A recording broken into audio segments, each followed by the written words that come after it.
Your honour, Bose నేరస్తుడు కాదన్నదే sir నా వాదన. నేరం ఆరోపించబడ్డ బోస్ ని విచారించినప్పుడు నాకు అర్థమైంది ఏమిటంటే, ఒక వ్యక్తి మంచివాడు కావడానికి, చెడ్డవాడుగా మారడానికి అతను పెరిగిన వాతావరణమే కారణం. అది మీరే ఒప్పుకున్నారు. బోస్ పెరిగిన పరిస్థితులు ఏమిటి? అతని పసి మనసును కొంచెం అర్థం చేసుకోండి. తల్లి తండ్రి లేరు, అతను ఒక అనాథ. ప్రేమాభిమానాలు చూపించడానికి అతనికంటూ ఎవరూ లేరు. బోస్ కి మంచి చెడు చెప్పేవాళ్లు ఎవరూ లేనందువల్లనే అతను తన ఇష్టం వచ్చినట్టు బిహేవ్ చేస్తున్నాడు. బోసు మంచివాడని నేను చెప్పడం లేదు, అలాగని మార్చలేనంత చెడ్డవాడు కాడు.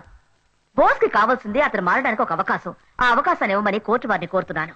బోస్ మారడానికి ఈ కోర్టు ఇంతకు ముందే 3 సార్లు అవకాశం ఇచ్చిందనుకుంటాను. 3 సార్లా 4 సార్లు? 4 సార్లు. 5 సార్లమ్మా, అబద్ధం చెప్తున్నాడు. ఎన్నిసార్లు అవకాశం ఇవ్వబడింది అన్నది ఇప్పుడు సమస్య కాదు. అసలు సమస్య ఏమిటంటే, అతని మీద నమ్మకం ఉందా లేదా అన్నదే. ఆ నమ్మకం నాకుంది. బోస్ కి 4 సార్లు కోర్టు అవకాశం ఇచ్చిన మాట వాస్తవమే. కానీ అతనికి ఇప్పుడు ఇచ్చే అవకాశం వల్ల అతను ఖచ్చితంగా మారతాడని నేను నమ్ముతున్నాను. కనుక బోస్ ని క్షమించి విడుదల చేయవలసిందిగా కోర్టు వారిని కోరుతున్నాను.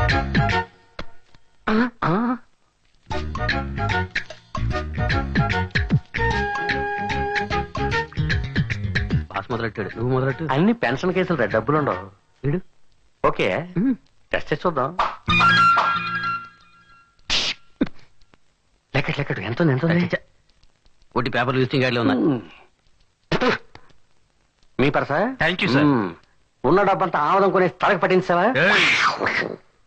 మీరు ఇంత కష్టపడి ఎవరి కోసం ఇలా వాదిస్తున్నారో అతను నిజంగా మారతాడని నాకు అనిపించడం లేదు. అందువల్ల ఈసారి బోస్ 250 రూపాయలు జరిమానా కట్టవలసిందిగా ఈ కోర్టు ఆదేశిస్తోంది. ఇలాంటి డ్రెస్సులు వేసుకుని కోర్టుకు రాకూడదని నీకు ఎన్నిసార్లు చెప్పుంటాను. అందుకని కద్దరు పంచా కద్దరు వేసుకుంటామంటారా? ఏది అడిగినా సమాధానం రెడీగా ఉంచుకుంటాం. జడ్జి చెప్పింది గుర్తుందిగా, ఇక మీదట కోర్టుకు రాకుండా చూసుకో. అవును, పెద్ద జడ్జి సుత్తితో 2 దెబ్బలు కొట్టి సింపుల్ గా 250 రూపాయలు జరిమానా కట్టమని చెప్పాడు. దానికోసం నేను ఎంత కష్టపడుతున్నానో అతనికే తెలుసు. కానిస్టేబుల్ ని చెయ్యెత్తి కొట్టడం తెలుసు, ఫైన్ కట్టడానికి అది ఫీల్ అవుతున్నావా? మీకు తెలియదు మేడం, ఆ పోలీస్ మన దగ్గరే మామూలు అడుగుతున్నాడు. ఇవ్వనంటే బెదిరిస్తున్నాడు మన దగ్గరే. అందుకనే నా స్టైల్లో 2 ఇచ్చాను. పంచ్ 4-5 పంచులు ఫినిష్. ఆ తర్వాత మీ ఫీజు ఎంతో? నేను ఏ రోజైనా ఫీజు అడిగానా? కానీ మీరు నా కోసం వాదించారు కదా. ఇంత చెప్పాక వద్దంటే నువ్వు ఫీల్ అవుతావు. ఆత్మాభిమానం ఒకటి. నీకు ఫైన్ కట్టింది 250, నా ఫీజు 150, మొత్తం 400 ఇవ్వు.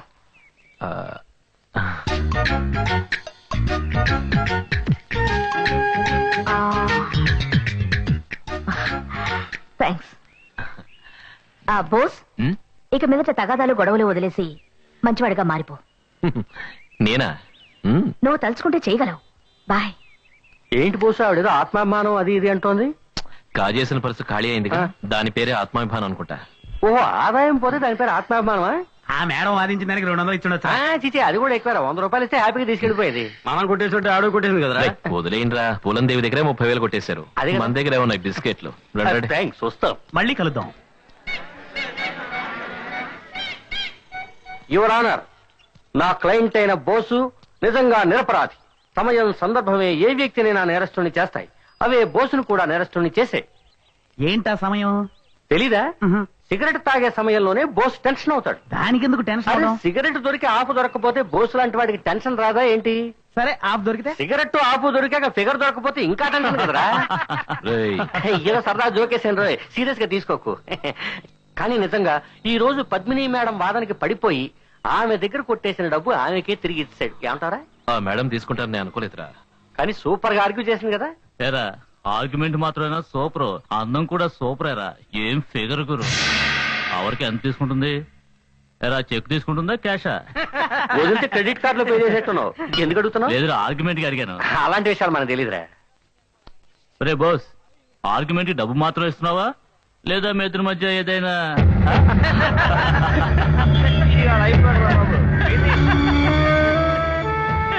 ఏమన్నా ఇక నుంచి ఆ మేడం గురించి ఏమన్నా అన్నావంటే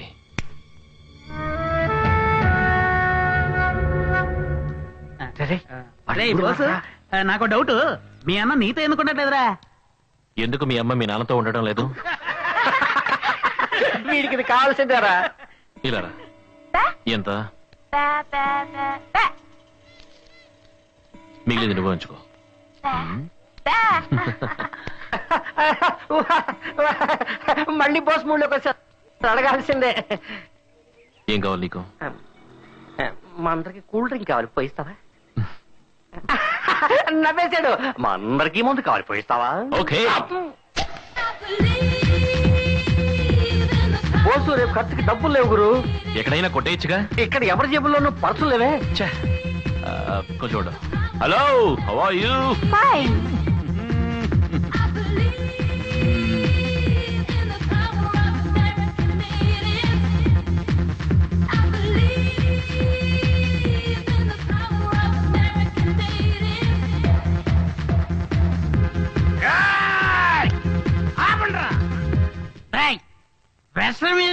అదే కదా, మా బోసు కోసం మంచి నాటు దొరవయ్యండ్రా.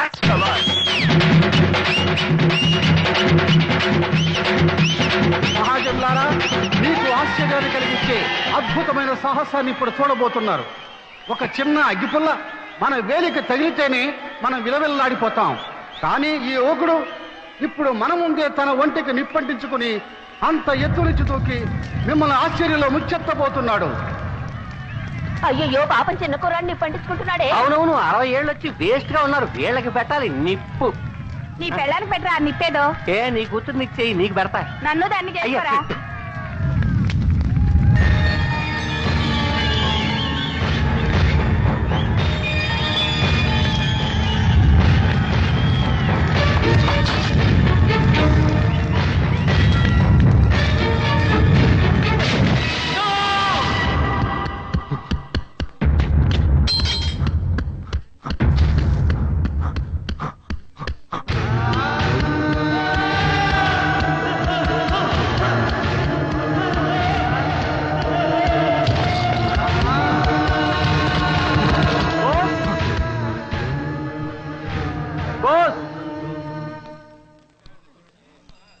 మీ అన్నయ్య నిన్ను అర్జెంట్ గా రమ్మన్నారు.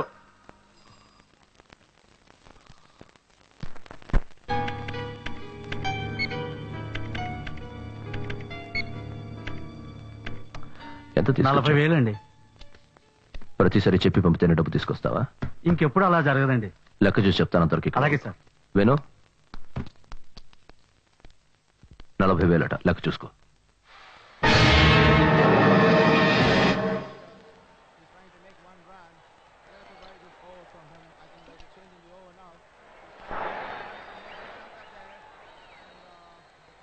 రే బాలా, ఆటలా జరుగుతుంది.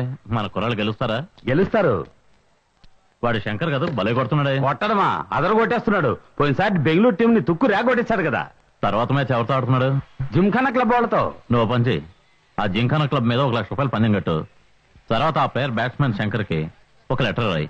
ఆ లెటర్ లో ఎలా 1 ఓవర్లోనే 2 ఓవర్లా? ఒకే ఓవర్ లో అవుట్ అవ్వాలన్నా. వాడికి 1 ఓవర్లోనే అవుట్ అవ్వాలని లెటర్ రాసి ఓడినందుకు 10,000 రూపాయలు ఇద్దాం. ఇలా చూడన్నా, మనం ఎంత డబ్బు ఇచ్చినా సరే వాడు లొంగడు. వాడు ఆట కోసం ప్రాణమైనా ఇస్తాడు. రే, మాట్లాడకుండా నేను చెప్పినట్టు వాడికి లెటర్ రాయరా అన్నా. బోస్ వచ్చాడన్నా. రాయ్ బోస్ మైక్ టైసన్ అన్నయ్య పిలిస్తేనే వస్తావా? బాక్సింగ్ చేద్దామా? చాలా రోజులైంది బాక్సింగ్ చేసి. వస్తావా? ఓ రౌండ్. కమాన్ కమాన్, కొట్రా కొట్రా నన్ను. కమాన్ కొట్రా బోస్. ఏంటి వయసు అయిపోయింది అనుకుంటున్నావా? కొట్రా. కమాన్ పంచ్ మీ. కమాన్ కొట్రా.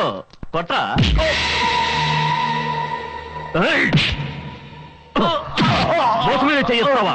గాడిద. వాడు మనవాడరా.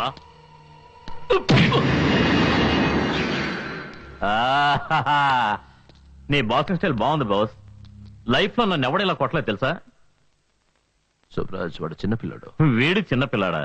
నువ్వు దెబ్బలు తిని చూడు, అప్పుడు తెలుస్తుంది స్ట్రాంగ్ మ్యాన్. ఏంటనే రమ్మనమాట? సుబ్రాజ్ నిన్ను నేనే ఒక విషయం కోసం రమ్మనరా. నువ్వు నా కోసం ఒక చిన్న పని చేసి పెట్టాలి. మహారాణిపేటలో ఒక క్రికెటర్ ఉన్నాడు, వాడి పేరు శంకర్. అతనికి లెటర్ ఇచ్చి ఈ లెటర్ లో ఏం రాసిందో అలా చేయమని చెప్పు. ముందు మర్యాదగా చెప్పి చూడు. కుదరదు ఏమైనా మొండికేస్తే అప్పుడు నీ స్టైల్లో 2 పంచులు ఇవ్వు. జాగ్రత్త బాస్, నన్ను కొట్టినట్టు వాడిని కొట్టకో, చస్తాడు. అందులో ఏం రాసింది? దాని గురించి నీకెందుకు?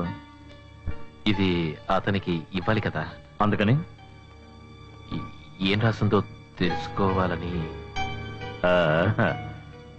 ఇందులో మీ అన్న రఘుకి శంకర్ వాళ్ళ అమ్మకి పెళ్లి జరిగిపోతుందని రాసింది.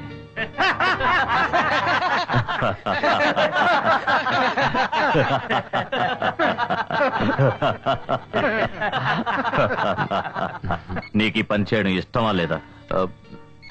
ఇష్టమే. మరి చెయ్యి, అనవసరం ఎందుకు ప్రశ్నలు వేస్తావు? నువ్వు లాయర్వా? శుభరాజ్, నందు లెక్క సరిగ్గా లేదు. బాస్, నేను తప్పు చేయలేదు బాస్. నేను డబ్బుకు లొంగలేదు బాస్. నేను చెప్పింది నమ్మండి బాస్. వసూలైంది అంతే బాస్. ఆ డబ్బును అలాగే తీసుకొచ్చాను బాస్. బాస్, నన్ను ఏం చేయకండి బాస్. డబ్బు ఇవ్వను, ఏం చేస్తారంటున్నాడు?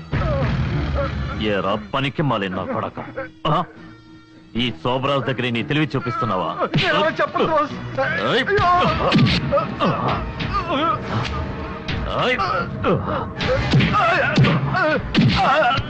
ఫోన్. ఈ శోభరాజుని మోసం చేసిన వాడెవడు ప్రాణాలతో ఉండడని తెలిసి నన్నే మోసం చేస్తావా? ఈ విధవ డబ్బు కావాలని అడుగుంటే నేనే ఇచ్చేవాడిగా. అడిగినప్పుడు అడిగింది ఇవ్వలేదా? ఎవరికేమైనా తక్కువ చేశానా? చూస్తారని చెప్పండి రా. అందరినీ బిడ్డల్లా చూసుకుంటున్నానుగా. ఇంత చేసా నన్నే మోసం చేస్తా. తీసుకెళ్ళండి రా. మళ్ళీ వీడి ఏరియాలో కనిపిస్తే ముక్కలు ముక్కలుగా నరికేయండి. సరిగ్గా లెక్క చూసుకో. ఈ కంప్యూటర్ డబ్బా ఏ తప్పు జరిగినా కరెక్ట్ గా చూపిస్తుంది. మనుషుల మోసం చేయదు. కావాలంటే ఇంకో 4 డబ్బాలు కొనిపెట్టుకోరు. ఏ బాస్, మీ అన్నయ్య బుద్ధి నా బలం ఒకటయ్యే కదా. ఈ సిటీని కొన్నాళ్ళకి నా పాకెట్లో పెట్టుకుంటాను చూడు. బోస్, నువ్వు కేవలం బాక్సింగ్ అనే టైం వేస్ట్ చేయడం కంటే కొంచెం కంప్యూటర్ నేర్చుకుంటే రేపు మంచి ఉద్యోగం దొరుకుతుంది. ఏ రఘు, వాడేం టైం వేస్ట్ చేయడం లేదు. బాక్సింగ్ లో ఏదో రోజు గొప్పవాడు అవుతాడు. నువ్వు వెళ్ళి బాగా ప్రాక్టీస్ చేయ బాస్. ముందు నువ్వు ఆ క్రికెట్ ప్లేయర్ శంకర్ దగ్గరికి వెళ్ళి పని పూర్తి చేసా. వెంటనే వెళ్ళు. నేను వస్తానయ్యా. బోస్, ఏంటనయ్యా? ఇదిగో ఖర్చులు కొంచెం. వస్తాను. ఓకే.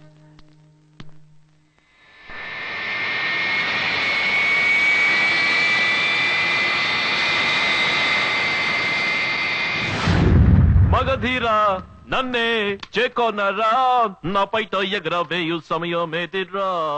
మగధీరా ధీరా. ఏ కెప్టెన్, ప్రాక్టీస్ అది ఎలా ఉంది? ఎవరు? నేను అంపైర్ని, వచ్చి చూడు. ఎవరు నువ్వు? మగాణ్ణి. ఏంటిది? విప్పి చూడు బాసు. మగధీరా నన్నే చేకొనరా. ఏంటి బెదిరిస్తున్నావా? ఆగు బాసు, కూల్ కూల్. ఇలాంటివి నా దగ్గర పెట్టుకోవద్దు. బయటకు వెళ్ళు. ఓకే, మీ దగ్గర 700 రూపాయలు ఉందా? ఇది ఎవడో తెలుసా? Tiger bomb. బెణుకు, తలనొప్పి, ఒళ్ళు నొప్పులు అన్నిటికీ పనికొస్తుంది. ఓకే.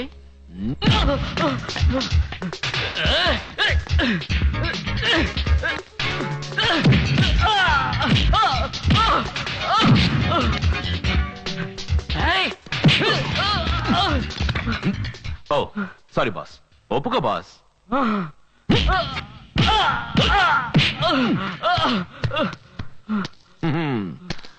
ఇప్పుడు చెప్పు, ఒప్పుకుంటావా లేదా? చెప్పు. నువ్వు ఇలా రావు దారికి.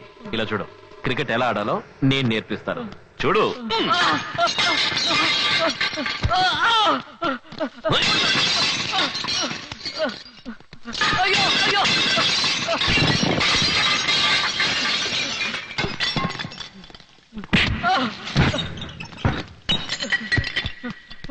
పగలగొట్టద్దు.